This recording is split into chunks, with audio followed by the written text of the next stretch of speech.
I stared at my phone screen, reading the message for the 5th time. "We've decided you should step away for now." No explanation. No phone call. Just a cold dismissal from the man who taught me to ride a bike and walked me down the aisle 3 years ago. The family business I had poured my heart into for 8 years, the legacy I thought would be mine, suddenly felt like a stranger's dream. What hurt most was not the decision itself, but the we, as if some secret tribunal had convened without me. Before we dive into this story of betrayal and revenge, let me ask you something. Have you ever felt completely blindsided by the people you trusted most? Drop a comment below telling me where you are watching from. And please hit that like button and subscribe, because this family drama gets absolutely wild, and you will not believe how this ends. My name is Scarlett Rivera, and until that text message arrived on a Tuesday morning in October, I believed I was living the American dream. Dad and I had built Rivera Construction from a 2-person operation into a $15 million empire spanning 3 states. While other daughters were playing with dolls, I was learning to read blueprints. While they were at sleepovers, I was on construction sites wearing a pink hard hat Dad had custom made for me. The company was not just our livelihood, it was our bond.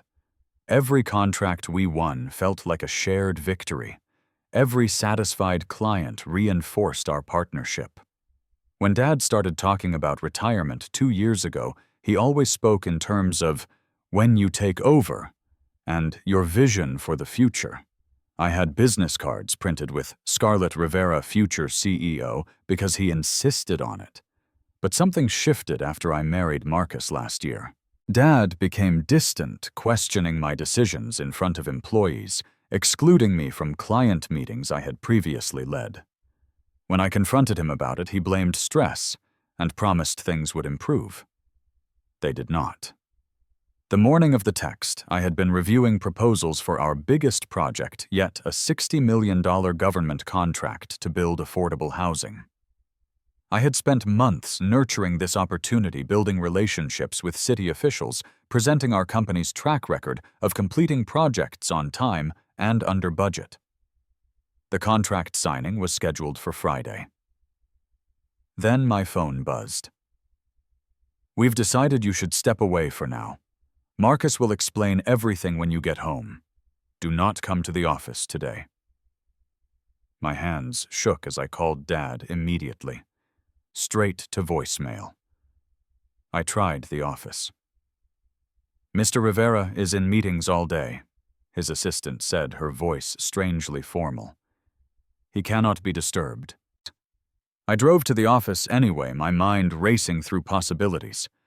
Maybe there was a legal issue requiring temporary distance. Maybe someone had complained about nepotism on the government contract.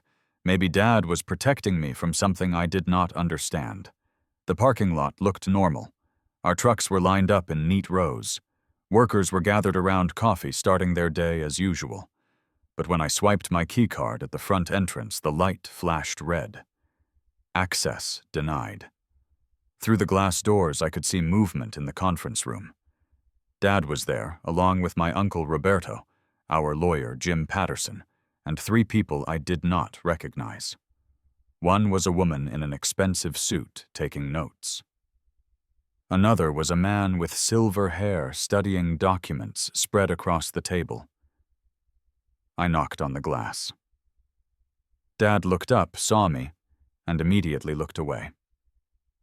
Uncle Roberto came to the door but did not open it. Instead, he held up his phone, showing me a text. "Go home. We will call you later." The humiliation was overwhelming. Construction workers I had known for years walked past, avoiding eye contact. My assistant Jenny rushed outside, tears in her eyes. "Scarlett, I am so sorry. I do not know what is happening, but they made me clean out your office this morning. Your things are in boxes in storage." I sat in my car for 20 minutes, trying to process what felt like a nightmare. Then I drove home to find Marcus pacing in our living room, still in his pajamas at 10 in the morning. His expression was guilty nervous, and something else I could not quite identify. "We need to talk," he said, and those 4 words confirmed my worst fears. Marcus could not meet my eyes as he spoke. "Your family asked me to be here when you got the news. They thought it would be easier coming from me." "Easier?" I stood in our living room, my voice rising. What could possibly make this easier? My own father locked me out of my own company without explanation. "Scarlett, sit down." Marcus gestured to the couch, but I remained standing. "There have been concerns about your judgment lately. Some decisions you made that put the company at risk." "What decisions?" I demanded. "Name one project I handled improperly. Name one client complaint. Name one safety violation under my supervision." Marcus rubbed his temples like he had a headache. "It is not about technical performance. It is about other things. Your father thinks you need time to focus on our marriage, maybe start thinking about having children. He believes the stress of the business is affecting your personal life." The audacity of it hit me like a slap. So this is about me being a woman, about expectations that I should be home baking cookies instead of building an empire. That is not what I said. But it is what you meant. I studied my husband's face, searching for the man I thought I knew. "Marcus, how long have you known about this?" His hesitation told me everything. "A few weeks, maybe a month." "A month?" The betrayal cut deeper. "You have been lying to me for a month, watching me work late nights on the government contract, knowing it was all for nothing. I was not lying. I was waiting for the right time to discuss it." "The right time," I laughed bitterly. "When exactly would have been the right time to tell me my family was planning to destroy my career?" Marcus finally looked at me directly. "Scarlett, this does not have to destroy anything. Your father wants to restructure the business, create a role that is more suitable for where you are in life right now." "More suitable?" I repeated the phrase slowly. "Let me guess. Something administrative? Something safe? Something that keeps me away from clients and construction sites and real decision-making?" He mentioned possibly handling interior design for our residential projects.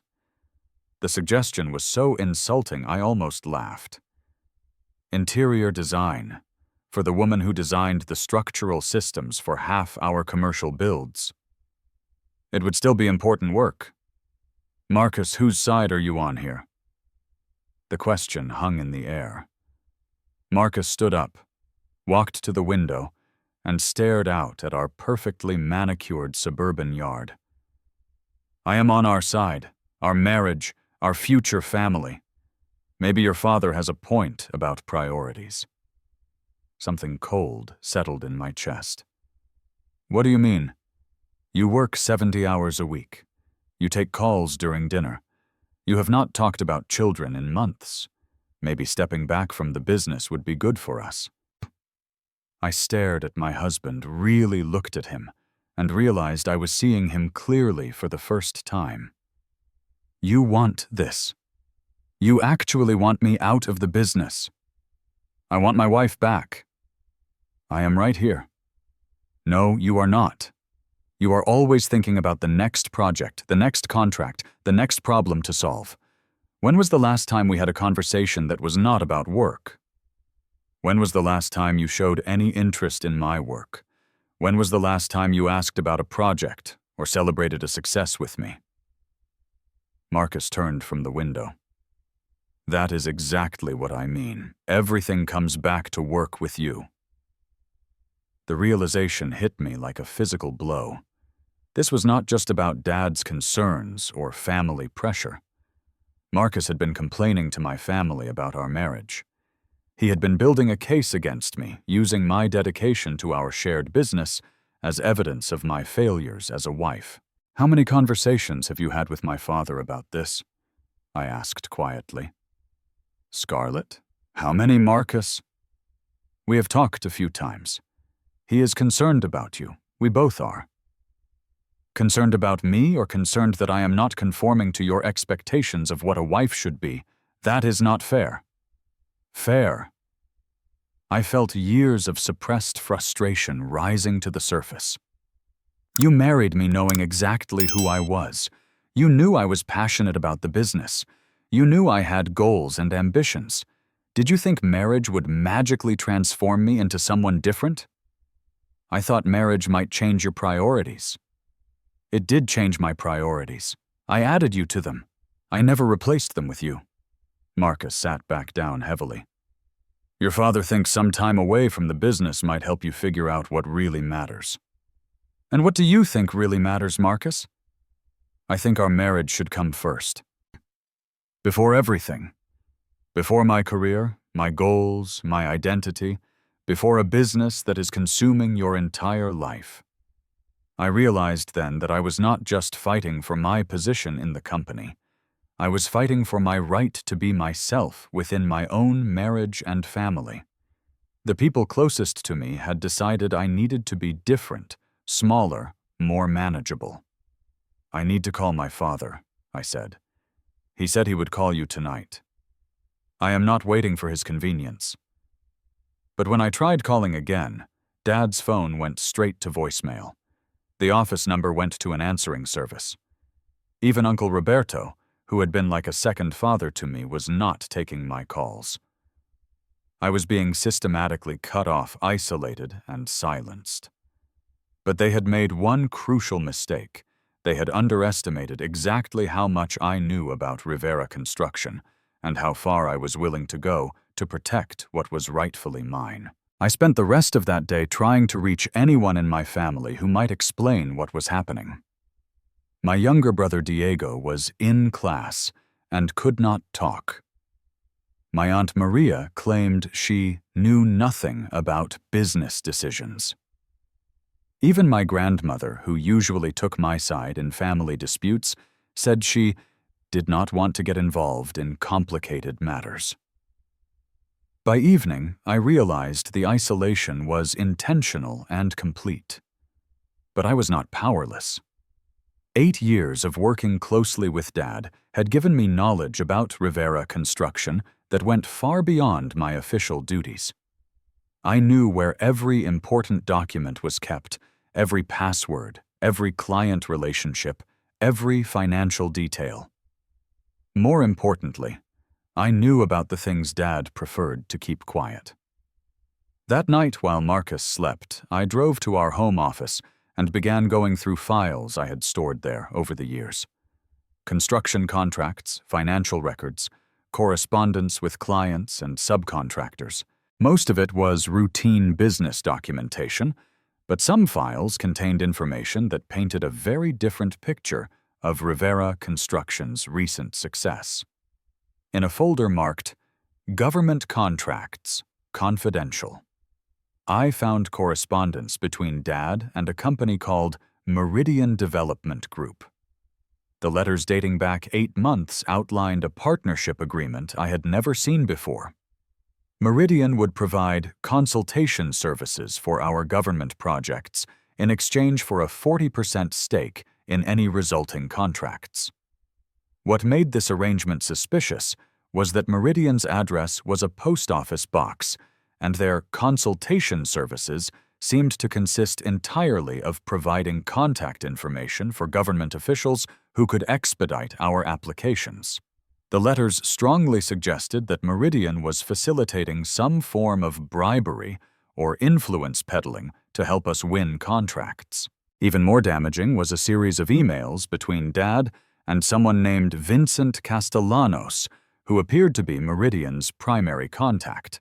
The emails discussed usual arrangements and standard payments for smoothing the approval process. One email explicitly mentioned providing gifts to a city planning commissioner who would be voting on our housing project. I sat staring at the computer screen, feeling sick.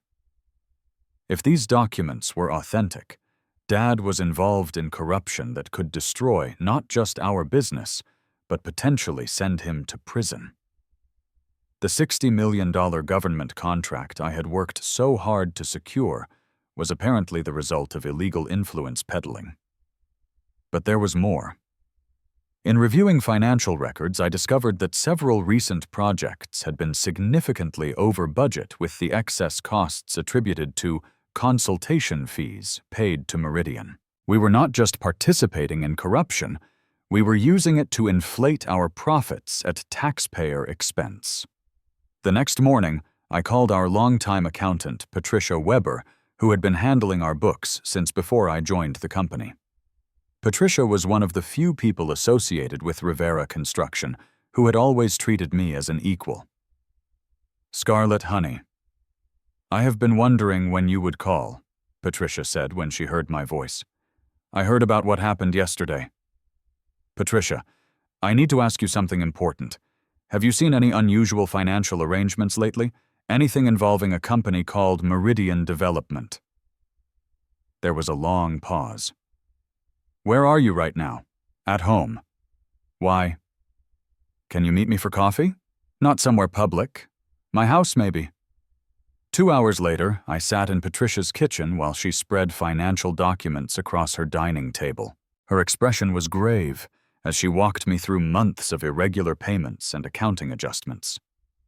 "Scarlett, I have been increasingly uncomfortable with some of the financial arrangements your father has been making," she began. "The Meridian payments started about a year ago, right around the time we began pursuing larger government contracts." "Did you ask him about them?"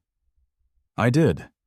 He said they were consulting fees for regulatory compliance, but the amounts never made sense, and when I requested documentation to support the deductions, he told me he would handle those files personally." Patricia pulled out a spreadsheet showing payment patterns. "Look at this. Every Meridian payment coincides with a major contract announcement. It is not consultation, it is bribery." "How much money are we talking about?" "Over the past year, nearly $2 million, money that should have been reported as taxable income but was hidden as business expenses." I felt dizzy. "Patricia, this could destroy everything. Not just the business, but Dad could go to prison." "I know. And there is something else you need to understand." Patricia leaned forward, lowering her voice. "Your father has been moving money around, restructuring ownership of the business. Based on what I have seen, I believe he is preparing to shut down Rivera Construction and transfer all assets to a new company." "What new company?" "That is what I cannot figure out. But the financial moves suggest he is planning to dissolve the current business structure and start over with a clean slate, which would explain why he wants you out. You would have legal claims to ownership of Rivera Construction, but no rights to whatever replaces it." The betrayal was even deeper than I had imagined. Dad was not just pushing me out of the business, he was preparing to steal it entirely while potentially destroying both our family name and our freedom. "Patricia, if this Meridian arrangement is exposed, what happens? Criminal charges for bribery and tax evasion, civil liability for every contract we obtained through corruption. The business would be finished and your father would likely face prison time." I drove home with my mind racing. Dad had put our entire family at risk with his illegal schemes, and now he was trying to cut me out before the consequences caught up with him. But he had made a critical error. He had removed me from the business while leaving me with knowledge of his crimes. That evening, Marcus tried to initiate a conversation about our future and new possibilities, but I could barely focus on his words. My marriage felt like the least of my problems compared to the criminal conspiracy I had uncovered. "Scarlett, you are not listening to me," Marcus said finally. "I am sorry. I have a lot on my mind." This is exactly what I mean about priorities. Even now, even after being asked to step away from the business, you are still obsessing over work. I looked at my husband and realized he had no idea what was really happening. In his mind, this was still about family dynamics and work-life balance. He did not know that his wife had just discovered evidence of federal crimes. "Marcus, what if I told you there were things about Rivera Construction that you do not know?" Serious things. What kind of things? I hesitated. Once I shared this information, there would be no going back. But I needed allies, and Marcus was still my husband. Things that could send my father to prison. Marcus stared at me for a long moment. Scarlett, please do not tell me you are planning to do something vindictive just because you are angry about being pushed out. Vindictive, Marcus? I am talking about criminal activity. Federal crimes. Are you sure? Or are you looking for reasons to fight back because you cannot accept that maybe your father is right about you needing to step away? The response revealed everything I needed to know about Marcus's loyalties and his opinion of my judgment. Even faced with the possibility of serious wrongdoing, his first instinct was to assume I was being emotional and vindictive. I realized I was truly alone in this fight. But that also meant I was free to handle it exactly as I saw fit. The next morning, I made a decision that would change everything. Instead of confronting Dad directly or trying to work within the family structure, I picked up the phone and called Special Agent Rebecca Morrison at the FBI's White-Collar Crime Division. Agent Morrison, my name is Scarlett Rivera. I need to report federal crimes involving government contract fraud and bribery. The conversation that followed was surreal. Agent Morrison listened as I explained the Meridian development arrangement, the suspicious payments, and the pattern of corruption I had discovered. She asked detailed questions about documentation and requested that I compile everything I had found. Miss Rivera, these are serious allegations. Before we proceed, I need you to understand that once we begin an investigation, there is no going back. Your father could face significant prison time if these charges are substantiated. I understand, but Agent Morrison, I also believe he is planning to disappear the evidence and start over with a new company. If you are going to act, it needs to be soon. How soon? The government contract signing is scheduled for this Friday. If that goes through, the corruption will be complete, and any evidence might be moved or destroyed. Agent Morrison scheduled a meeting for the following day. That evening, I sat in my home office, photocopying every document I had found and organizing them into a comprehensive package that told the story of Dad's criminal enterprise. Marcus found me there around midnight, surrounded by papers and files. "What are you doing?" he asked, picking up one of the Meridian correspondence files. "What needs to be done?" Marcus read the letter in his hands, his expression shifting from curiosity to alarm. "Scarlett, this looks like evidence of federal crimes." "Yes." "Where did you get this?" "From our home office. These are business documents Dad stored here over the years." Marcus set the letter down carefully. "What are you planning to do with this?" "I already called the FBI." The silence that followed was deafening. Marcus stared at me like I had become a stranger. "You called the FBI on your own father. I reported criminal activity that could send innocent people to prison if it continues." "Scarlett, do you realize what you have done? You could destroy your entire family." "My family destroyed itself when they decided to commit crimes and then push me out to cover their tracks." Marcus sat down heavily in the chair across from my desk. "There has to be another way to handle this. Some way to resolve it within the family." "Really? What would you suggest that I pretend I never saw evidence of bribery and tax evasion, that I let Dad complete his illegal deals and then disappear with all the assets? I suggest you think about the consequences. Your father could go to prison. Your uncle could lose everything.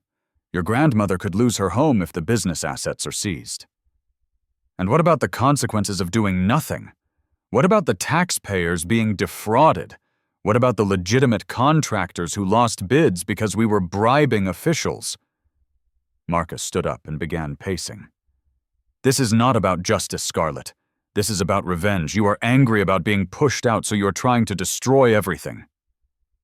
"If that is what you really think, then you do not know me at all." "Maybe I do not. The woman I married would never turn her father over to federal agents. The woman you married never knew her father was a criminal. The argument that followed was the most intense of our marriage. Marcus accused me of being vindictive and destructive. I accused him of being complicit in covering up crimes. Eventually, he stormed out, saying he needed time to think. I spent the rest of the night alone, preparing for my meeting with Agent Morrison, and wondering if I was making the right choice. But every time I wavered, I thought about the corruption I had uncovered and the innocent people who would suffer if it continued. The FBI meeting took place in a sterile conference room downtown. Agent Morrison was accompanied by 2 other agents and a prosecutor from the U.S. Attorney's Office. They reviewed my evidence methodically, asking detailed questions about dates, amounts, and the business relationships involved. "Miss Rivera, this is substantial evidence of public corruption," the prosecutor said finally. "We will need to verify some details, but based on what you have shown us, we have grounds for search warrants and potentially arrests. How long before you act?" "We will move quickly, probably within 48 hours." I drove home feeling a mixture of relief and terror. In 2 days, federal agents would raid Rivera Construction, arrest my father and uncle, and seize all business records. The family business would be destroyed, but the criminal activity would be stopped. Marcus was waiting for me when I got home, sitting at the kitchen table with a cup of coffee and a grim expression. "I called your father," he said without preamble. My blood ran cold. "You did what?" "I told him you had found some business documents that concerned you and that you were talking to lawyers." "Marcus, what exactly did you tell him?" "I said you had questions about some financial arrangements and that you were considering getting legal advice. I thought maybe if he knew you were asking questions, he would explain things properly." I stared at my husband, trying to process what he had done. "Did you mention the FBI?" "No, but I told him you were very upset and feeling betrayed by the whole family." "Marcus, do you have any idea what you have just done?" "I was trying to give your father a chance to make this right before you do something irreversible." "I was trying to prevent him from destroying evidence, and you just gave him a warning that I am investigating him." The enormity of Marcus's betrayal hit me fully. Not only had he refused to support my decision to report the crimes, he had actively undermined the investigation by warning Dad that I was asking questions. "Get out," I said quietly.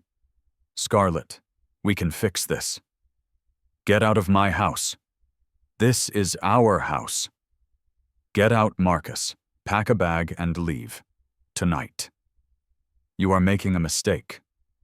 The mistake was trusting you." After Marcus left, I called Agent Morrison immediately. "Agent Morrison, we have a problem. Someone may have warned my father that I was asking questions about the business." "How much do they know?" "That I found some documents and was talking to lawyers. Not specifically about the FBI, but enough to make him suspicious." "We will accelerate our timeline. We are moving tomorrow morning." I spent that night alone in my house, knowing that by the next evening my father would be in federal custody and my marriage would be over. But for the first time in months, I felt like I was finally taking control of my own life. At 6 a.m, my phone started ringing. The caller ID showed Jenny, my former assistant. "Scarlett, you need to know what is happening. There are FBI agents all over the office. They have trucks and they are carrying out boxes of files. Your father and Uncle Roberto were handcuffed and taken away an hour ago." I had been expecting this call, but hearing it still felt surreal. "Are you okay, Jenny?" "I am scared. None of us know what is happening. The agents are asking everyone questions about financial records and something called Meridian Development. Scarlett, what is going on? I cannot explain everything right now, but Jenny, you and the other employees are not in trouble. This is about management decisions you had nothing to do with." "But what about our jobs? What about the company?" It was a question I could not answer. The FBI seizure would likely shut down Rivera Construction, permanently putting dozens of people out of work. But the alternative, allowing the corruption to continue, would have eventually led to even worse consequences. By noon, the story was all over local news. FBI raids local construction company. Government contract fraud investigation. Father and son construction dynasty under federal investigation. The reporters had not yet identified me as the source, but it was only a matter of time. My phone rang constantly. Reporters, former colleagues, family friends wanting to know what was happening. I let most calls go to voicemail, but when I saw my grandmother's number, I answered. "Mija," she said, her voice shaking. "They arrested your father. They arrested Roberto. What is happening to our family?" "Abuela, I know this is hard to understand, but Dad was involved in some very serious illegal activities. The police say he was stealing money from the government. They say he could go to prison for many years." "It is possible, yes." "Scarlett, did you know about this? Did you know before today?" The question I had been dreading. "Yes, Abuela, I found out recently." "And you said nothing. You did not warn us. I could not warn you. What Dad was doing was against the law. People could have been hurt if it continued." "People are hurt now. Your father is in jail. Roberto is in jail. The business is gone. All the workers have no jobs. How is this better?" I had no answer that would comfort her. The truth was that there had been no good choices, only degrees of damage. But I believed I had chosen the path that prevented the most harm in the long run. "Abuela, I am sorry this is happening. But I could not let Dad continue breaking the law." "You could not let him, or you were angry that he pushed you out of the business." Even my grandmother doubted my motives. The accusation stung because part of me wondered the same thing. How much of my decision had been about justice, and how much had been about revenge? That evening, Marcus returned to collect more of his belongings. He moved through the house silently packing clothes and personal items while avoiding eye contact. "The whole family blames you," he said finally. "They think you destroyed everything out of spite. What do you think? I think you made a choice that cannot be undone. Your father is facing 20 years in federal prison because you could not find another way to handle your anger. My father is facing 20 years because he committed federal crimes for over a year. I did not put him in that position. He put himself there. You could have confronted him privately. You could have given him a chance to make things right. Marcus, he was bribing government officials and evading taxes. There was no making that right privately. There was no making you happy privately either. You were never going to forgive him for pushing you out of the business." The accusation hung between us like a challenge. Marcus was voicing the doubt that had been gnawing at me since the FBI raid. Had I acted out of principle, or had I acted out of wounded pride and desire for revenge? "Maybe both things can be true," I said finally. "Maybe I was angry about being pushed out, and maybe reporting his crimes was still the right thing to do. Tell that to your grandmother when she loses her house because the business assets are frozen. Tell that to Jenny and the other workers when they cannot find new jobs." Marcus left without saying goodbye. I sat alone in my empty house, surrounded by the wreckage of my family and marriage, wondering if I had made the right choice. Over the following days, more details emerged about the extent of Dad's criminal enterprise. The FBI had uncovered evidence of corruption dating back 3 years, involving multiple government contracts and hundreds of thousands of dollars in illegal payments. The local newspaper published a detailed investigation showing how Rivera Construction had consistently underbid legitimate contractors by using bribery to secure advance information about competing bids. But the personal cost was devastating. Dad and Uncle Roberto were denied bail and remained in federal custody. The business was permanently shut down, and all assets were seized, pending the outcome of the criminal trial.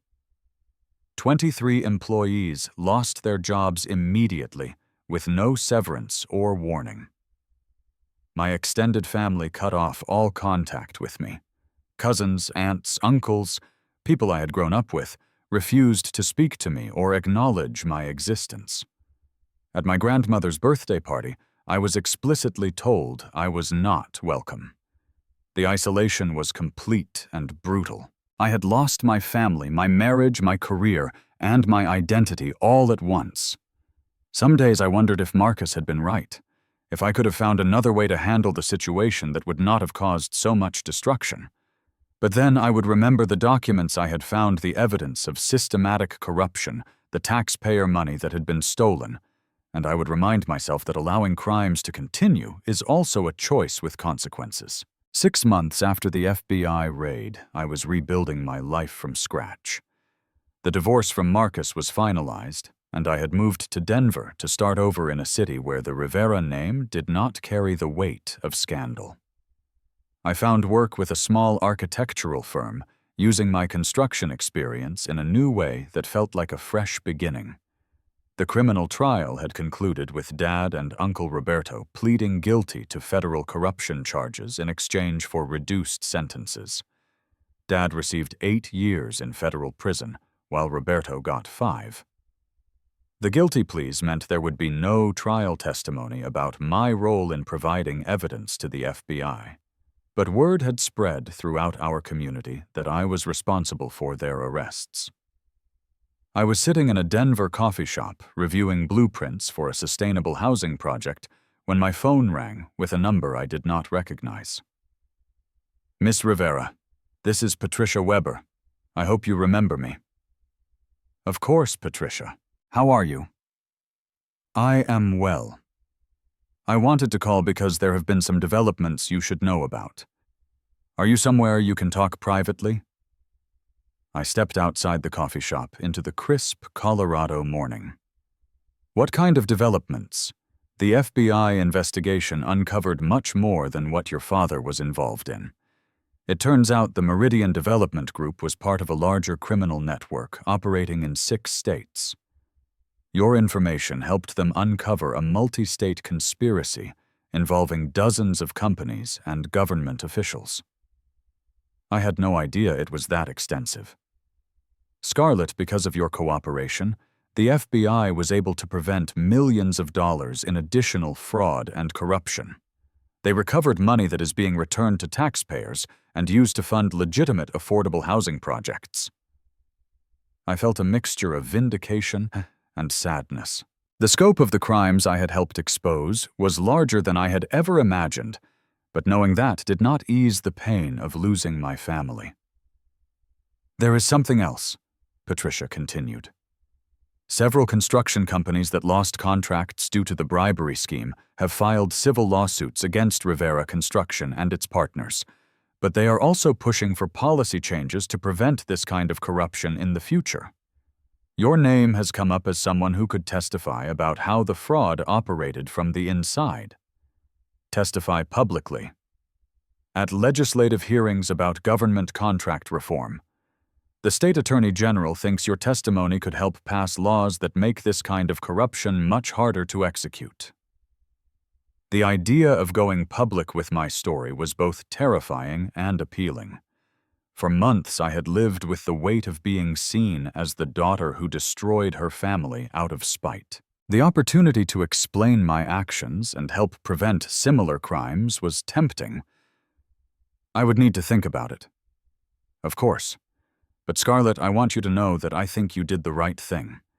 It was incredibly difficult, and the personal cost was enormous, but you prevented something much worse from happening. After hanging up with Patricia, I walked through downtown Denver thinking about the path that had led me here.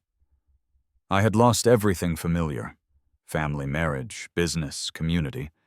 But I had gained something else, the knowledge that I had acted according to my principles when it mattered most.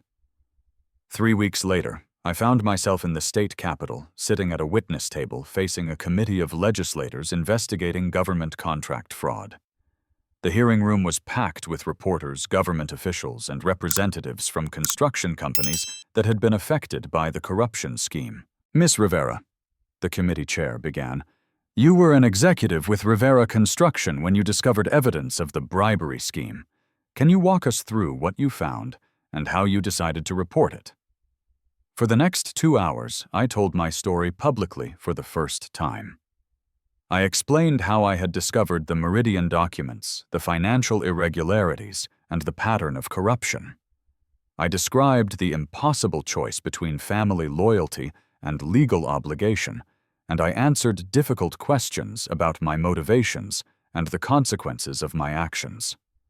"Miss Rivera," one legislator asked, "do you regret your decision to report your father's crimes to federal authorities?" "I regret that the situation ever existed," I replied. "I regret that my father made choices that put our family in that position. But no, I do not regret reporting criminal activity that was defrauding taxpayers and corrupting the bidding process for public contracts. Even knowing the personal cost to yourself and your family, especially knowing the personal cost. If I had stayed silent, the corruption would have continued and more people would have been hurt.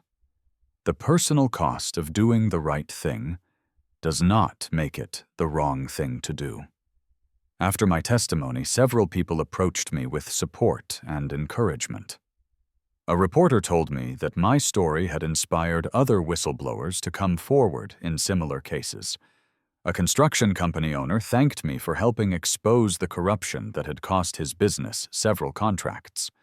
But the conversation that meant the most came from an unexpected source. As I was leaving the Capitol building, I heard someone call my name. I turned to see Jenny, my former assistant from Rivera Construction. "Scarlett, I saw your testimony on the news," she said. "I wanted to tell you something." "What is that?" "After the FBI raid, when we all lost our jobs, I was really angry with you. We all were. But then I started working for another construction company, and I learned how business is supposed to operate. Honest bidding, legitimate consulting fees, transparent financial practices. I realized that what was happening at Rivera Construction was not normal." "Jenny, I am so sorry you and the other workers got hurt by all this." "That is what I wanted to tell you. We were not hurt by your decision to report the crimes. We were hurt by the crimes themselves. If your father had not been cheating, we would have lost those contracts anyway when the truth came out, but it would have been worse because the criminal activity would have continued longer. Have you been able to find good work?" "Better than good. The company I work for now treats employees fairly, bids on contracts, honestly, and builds projects we can all be proud of. I make more money than I did at Rivera Construction, and I do not have to worry about whether my employer is breaking the law." "I am so glad to hear that," Jenny smiled. "Scarlett, I do not know if your family will ever forgive you, but you should know that some of us understand why you did what you did, and we are grateful." That evening, I sat in my Denver apartment reflecting on the long journey from that first devastating text message from Dad to the legislative testimony I had given that day. I had lost a family that valued loyalty over ethics, a marriage that demanded conformity over authenticity, and a business built on corruption and lies. But I had gained something more valuable, the knowledge that I could trust my own moral compass, even when it led me through the most difficult circumstances imaginable. I had learned that sometimes doing the right thing requires sacrificing everything familiar and comfortable. Most importantly, I had discovered that families can be chosen as well as inherited. The new relationships I was building in Denver, colleagues who respected my expertise, friends who valued my integrity, a community that appreciated honesty, felt more genuine than the family ties that had been contingent on my silence and compliance. My phone buzzed with a text from an unknown number. "Saw your testimony today. Proud of you. A friend." I never found out who sent it, but the message reminded me that courage is often noticed and appreciated by people we may never meet. As I looked out my apartment window at the Denver skyline, I thought about the question that had haunted me for months. Had I done the right thing? The answer was no longer complicated. I had done the only thing I could do, and still be able to live with myself. Justice is not always swift, and it is not always comfortable, but it is always worth pursuing. The family that rejected me for choosing principle over loyalty was never really my family at all. My real family, the people who would love and support me for exactly who I am, was still out there waiting to be found. Speaking of family and justice, I want to ask you something that has been on my mind since sharing this story with you. Have you ever had to choose between family loyalty and doing what you knew was right? Have you ever watched someone you loved make choices that hurt other people and struggled with whether to stay silent or speak up? Drop a comment below and share your experience. I read every single one, and your stories mean the world to me.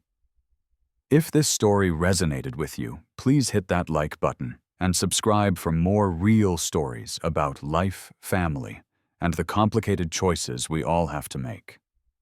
And if you know someone who needs to hear this message about choosing integrity over convenience, please share this video with them.